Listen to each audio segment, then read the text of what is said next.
Hey everyone, welcome back to the channel. In today's video, I will show you exactly how to design a Shopify website in 2025.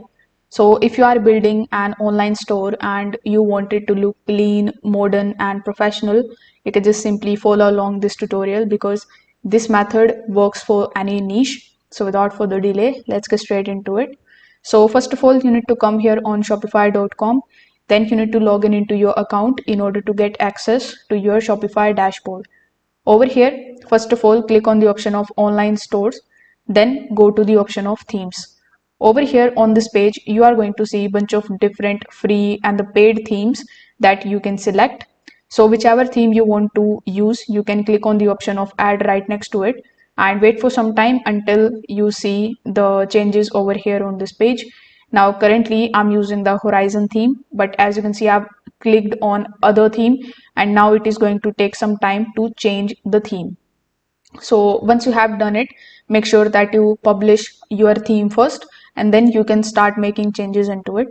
Now in order to make changes into the theme that you have selected, simply click on the option of customize right next to it. Now once you click on the option of customize, you are going to see a bunch of different options in the left hand side.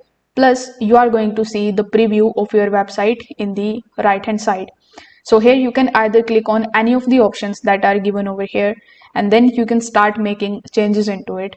For example, instead of this banner, let's say you want to upload your own image. So you can click on the option of this banner. After that, you can click on the option of upload. Then you can add the files from your desktop and then you can click on the option of save. So this way you can just simply click on the option of the elements that are given here on this page and then it is going to show you the customizable settings in the left hand side. Then you can make changes into it as per your need.